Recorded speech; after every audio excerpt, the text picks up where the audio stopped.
آیت اللہ خامنئی کے قتل کے خلاف نائیجیریا کی سڑکوں پر بھی احتجاج کیا گیا ہے۔ مظاہرین آیت اللہ خامنئی کی تصاویر اٹھائے ایرانی پرچم لہراتے مارچ کرتے رہے۔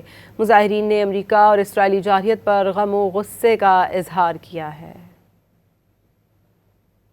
It has broken our hearts, it has weakened us, and at the same time it reminded us with the martyrdom of Imam Hussein alayhi salatu wasalam, and then we regain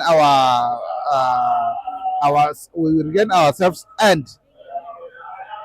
we felt that this is the path. We are here on the street to send our condolence and to show the Ummah our heart and tears that we are in very sad and bad situation of this method of Sayyid Khamenei.